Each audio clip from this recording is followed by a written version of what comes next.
हाय दोस्तों, आप सभी को स्वागत है।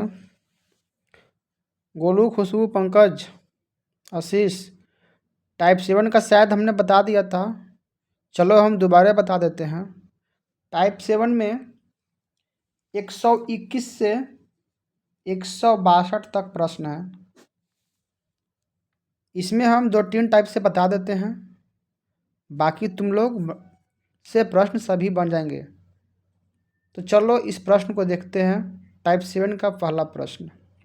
ऐसे प्रश्न बहुत ही एग्जाम में पूछते हैं। पहले वर्ष के दौरान एक गांव की जनसंख्या में 5% की वृद्धि हुई और दूसरे वर्ष के दौरान यह 5% कम हो गई। दूसरे वर्ष के अंत में इसकी जनसंख्या 47,880 थी, तो पहले वर्ष की शुरुआत में कितनी थी? दोस्तों, ऐसे प्रश्न बनते हैं, तो इसको हम 2 तरीक़ा से सॉल्व करेंगे। चलते हैं फर्स्ट मेथड।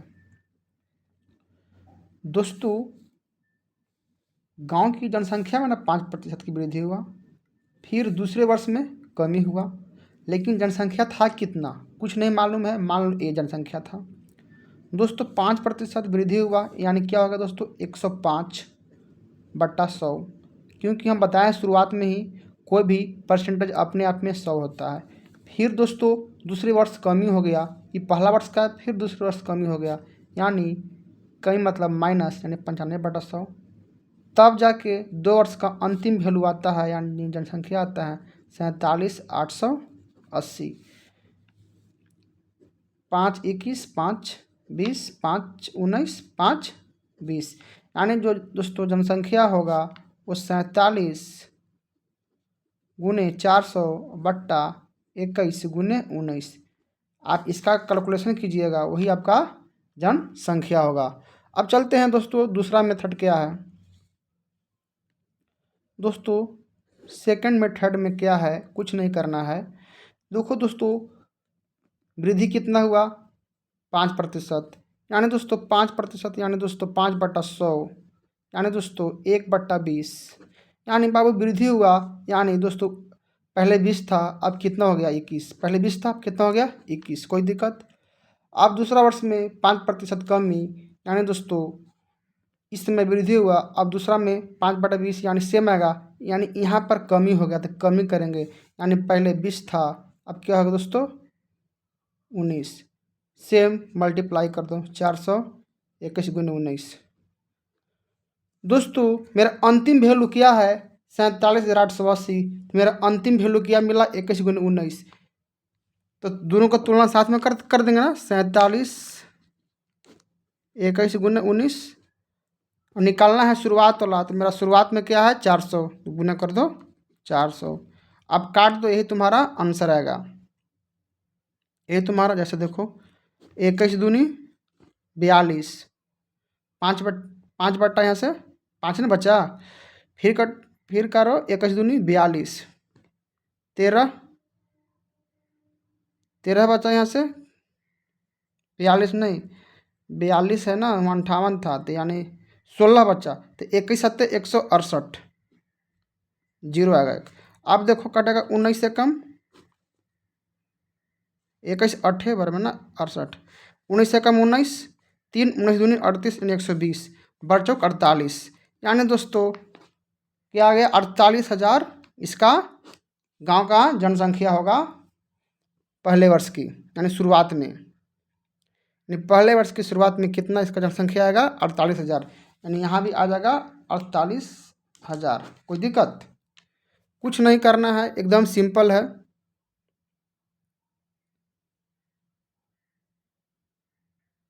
इसी में बाबू दूसरे तरीका से ये प्रश्न पूछ सकता है। जैसे मान लो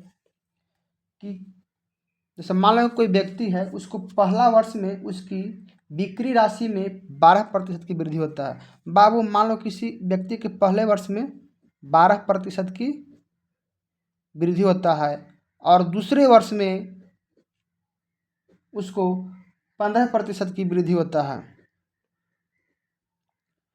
ठीक, कोई दिक्कत? और अब उसकी वर्तमान बिक्री 1,28,800 रुपया है। अब जो इसका जो वर्तमान बिक्री है 1,28,800, यानी वर्तमान जो बिक्री है 1,28,800। वर्तमान कहने का मतलब कि पहला बार 12%, दूसरा बार 15%, यानी इस स्थिति में जो इसका बिक्री है 1,28,800 है। तब क्या करेंगे दोस्तों, यहाँ था सेम चीज़, दूसरे वर्ष के अंत में इसकी जनसंख्या इतना थी, यानी ये वर्तमान शो कर रहा है ना, यहाँ पर भी क्या शो कर रहा है, वर्तमान शो कर रहा है। देखिए इसको ध्यान से, अब पहले वाला पूछ रहा है यानी पास्ट में पूछ रहा है, और यहाँ पर भी सेम है, वर्तमान बिक्री इतना है, पहला वर्ष वृद्धि हुआ, यहाँ भी दूसरा वर्ष वृद्धि हुआ, तो 2 वर्ष पूर्व बिक्री कितना था, यानी पहले वर्ष कितना था, सेम सिचुएशन है। तो देखो इसको आप या तो ऐसे करो, मान लो कि कोई भी वैल्यू ए है, तो 1 का 12% वृद्धि यानी 112/100, दूसरा में 15% यानी 115/100, बराबर कितना है वो करंट वैल्यू 1,28,800।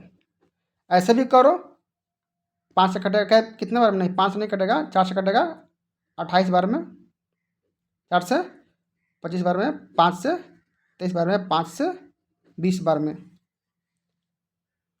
अब जो भी इसका आएगा ए का वैल्यू, वही इसका आंसर होगा, वही इसका आंसर होगा। कोई दिक्कत समझने में यहाँ तक? कोई दिक्कत नहीं होना चाहिए, कोई दिक्कत तो होना नहीं चाहिए। इसको काट हाट के इसका आंसर आएगा आपको 1,00,000। या तो आप इसको ऐसे बना सकते हैं, बाबू पहला में कितना हुआ, 12% वृद्धि, बाबू यानी क्या लिखते हैं 12/100, करेंगे ना, 4 × 12, 4 से 25, बाबू वृद्धि यानी प्लस को करेंगे, पहले 25 था, पहले 25 था, तो अब कितना होगा 28, यानी पहले 25 था, अब कितना होगा 28। फिर दूसरा में 15% वृद्धि हुआ, यानी 15/100, यानी 5 × 15, 5 से 20, यानी दोस्तों पहले 20 था, अब 3 बढ़ गया, तो कितना हो गया, 20 से कितना हो गया 23। 500 गुना करेंगे तो, अब इसको गुना करेंगे तो कितना आएगा, मान लो 28 × 23 से आएगा। तो बाबू वर्तमान वैल्यू क्या है, पहले वाला है ये वर्तमान वाला है, मेरा वर्तमान वैल्यू कितना था, देखो 1,28,800 बटा कितना करेंगे, वर्तमान से वर्तमान तुलना, 28 × 23 निकालना है, पहले वाला 500 से यहाँ पर गुना कर देंगे, हो गया। इसके साथ तुलना, वर्तमान की तुलना वर्तमान से, निकालना पहले, तो पहले की तुलना पहले से, हो गया। आया कितना आंसर, काट हट के 1,00,000, बाकी आप लोग कर लीजिए, कोई दिक्कत। डिपेंड करता है कि यहाँ पर यदि इसकी जनसंख्या जैसे पूछा है, यहाँ पर वर्तमान पूछेगा तो तुलना करेंगे वर्तमान से, यदि यहाँ पर पहले वाला बोल देगा तो तुलना करेंगे पहले वाला से। इस चीज़ को हमको देखना है, ठीक ना, इस चीज़ को हमको देखना है। तो चलते हैं दोस्तों, अब इसी का एक नेक्स्ट टाइप देखते हैं, टाइप 7 का ही सेकंड क्वेश्चन। वो जो हम 2 क्वेश्चन इसके पहले बताएं सेम टाइप का ही था, केवल समझा दिए थे, अब वैसा प्रश्न आप लोग से बन जाएंगे। तो चलते हैं नेक्स्ट प्रश्न की ओर। देखिए उस प्रश्न में वर्तमान का पूछ रहा था, यानी बाद का पूछ रहा था, और इसमें पहले का वैल्यू दिया है, सॉरी वहाँ पर बाद का वैल्यू दिया था और पहले का पूछ रहा था पहले वाला में, लेकिन यहाँ पर पहले का वैल्यू दिया है और बाद यानी वर्तमान का पूछ रहा है, ठीक ना। तो चलते हैं देखते हैं। बाबू 2 वर्ष पूर्व एक कस्बे की जनसंख्या 9,48,000 एक 94,87,500 थी। कितना है, 94,87,500। तो बड़े शहरों में प्रवास के कारण यह प्रतिवर्ष 8% की दर से घट जाती है। बाबू प्रतिवर्ष, तो समय कितना दिया है, 2 वर्ष दिया है, यहाँ पर देखिए 2 वर्ष। तो कस्बे की वर्तमान जनसंख्या क्या है। बाबू आप इसको दोनों तरीका से बना सकते हैं, आप इसको दोनों तरीका से बना सकते हैं। तो चलते हैं बाबू, जैसे 8% क्या हुआ, घट रहा है ना, 8/100, बाबू 4 दूनी 8, 4 से 25। बाबू 2 घट रहा है, पहले 25 था, 2 घट रहा है, घट रहा है माइनस। बाबू 25 से कितना हो गया? 23। बाबू लेकिन यह प्रक्रिया कितना बार? 2 बार, यानी फिर 25 तो फिर 23। अब इसको या तो इसको आप स्क्वायर कर दीजिए सीधा सीधी, 3 बार आएगा तो 25 की पावर 3, तो कितना आ गया दोस्तों? 625। अब हो गया 529। बाबू 2 वर्ष पूर्व एक कस्बे की जनसंख्या इतना थी, तो वर्तमान, तो बाबू ये क्या है? पूर्व है, घटने के बाद ना आया ये चीज़, तो क्या हो गया? वर्तमान।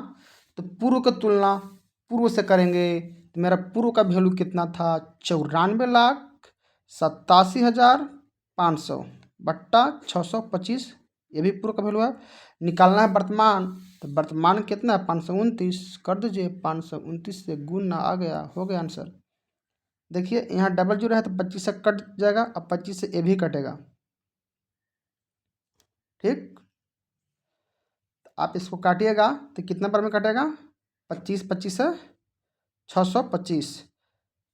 आप इसको पूरा कर लिख सकते हैं, जैसे ये मानिए कि गुना सब है तो इसको लिख सकते हैं 94875 गुने 4, क्योंकि 25 चौके 4 बार में कट कट गया 100, कोई दिक्कत। अब देखिए लास्ट में 5 है तो 5×25 तरीका देखिए गुना करने का, 5×25, 5 से काटिए इसको। अब 5 एकम 5, 4 आ गया, 25 ठीक 40, फिर 4, 5×9 45, फिर 3 आ गया, 5×7 35, फिर 50×25, फिर कट जाएगा 5 से, 5×3 15, 3 5×7 35, 5×9 45, 50×25। अब हो गया गुने 4 और गुने 529 जाएगा, लंबा टर्म जाएगा क्योंकि लंबा है, इसीलिए हम वैल्यू ज़्यादा दिए ताकि आप लोग घबराइए मत। इस टाइप का प्रश्न पूछता है। अब इसमें मल्टीप्लाई कीजिए, जो आएगा आपको वो हो जाएगा आपका आंसर, जो आएगा वो आपको हो जाएगा आंसर। तो इसका आ जाएगा कितना आंसर बाबू? आपको इसका आ जाएगा, इसमें दिया है मल्टीप्लाई करके 80 30 220, यानी आ जाएगा आपका आंसर 80 30 220, 80 30 220। सिंपल चीज़ है, कुछ करना है नहीं, ठीक ना। सिंपल चीज़ है, कुछ करना है नहीं, केवल मल्टीप्लाई है, इस चीज़ को देखना है, लेकिन है कुछ नहीं। आप लोग केवल 12 डिजिट देख के डर जाते हैं, यही नहीं करना है आप लोग को, ठीक ना। सिंपल चीज़ था, केवल इसमें गुना करना था। तो इतना समझिए कि आप लोग के एग्ज़ाम में इतना बड़ा डिजिट नहीं देगा, छोटा डिजिट देगा और कटने वाला देगा ताकि जल्दी डिवाइड हो जाए। इसलिए इस चीज़ को समझिए, मेन कॉन्सेप्ट को समझना है। तो आप लोग इसका 2 को बता दिए हैं, शायद अब आप लोग के लगभग 140-50 तक बन जाएगा प्रश्न, प्रत्येक क्वेश्चन आप लोग को आसानी से बन जाएगा।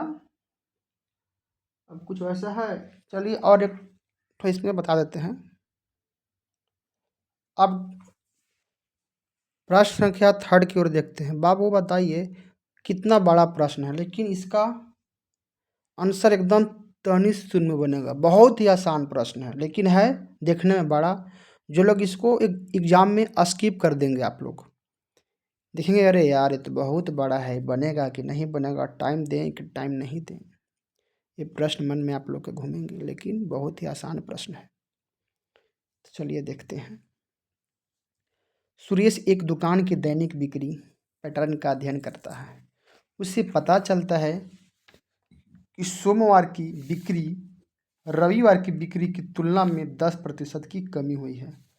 कहने का मतलब कि जितना सोमवार के बेचा था, सोमवार की जो बिक्री किया था और रविवार की बिक्री की तुलना में 10% कमी हुई है। यानी रविवार जो बिक्री हुआ था उसके तुलना में सोमवार को 10% कमी हुआ है, कोई दिक्कत। और मंगलवार को बिक्री में सोमवार की बिक्री की तुलना में 10% की वृद्धि हुआ।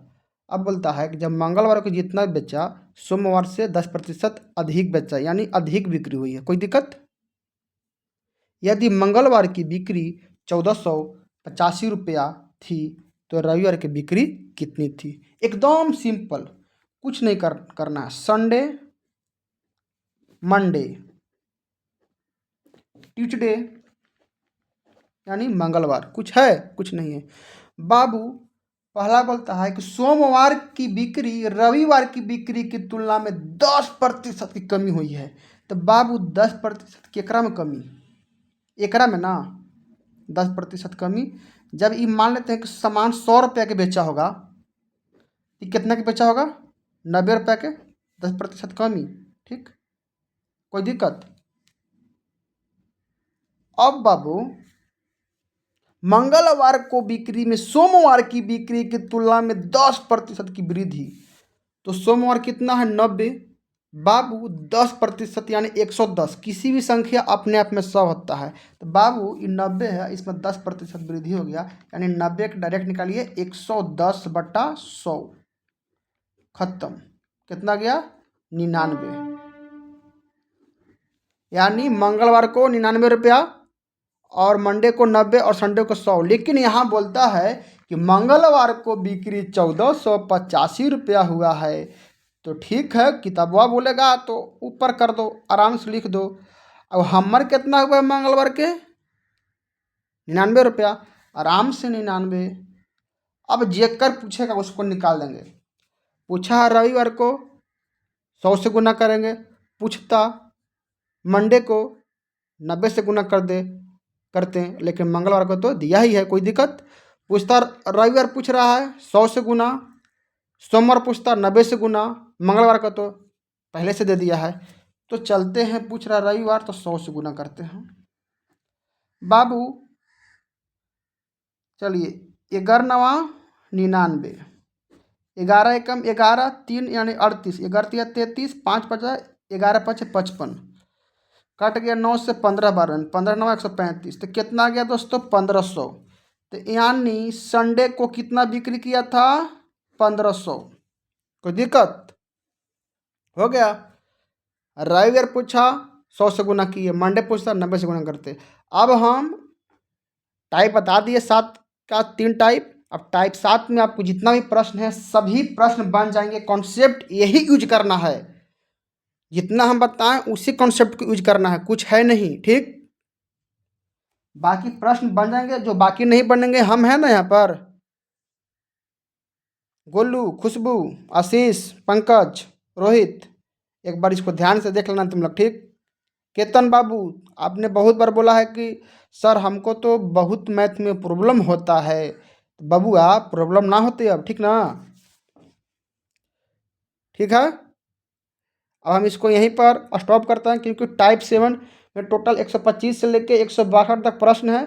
हमने 3 बता दिया है, बाकी आप लोग से बन जाएगा। जो नहीं बनेगा वो हम हैं यहाँ पर। ठीक, बन जाएगा यार, कुछ नहीं है, बन जाएगा।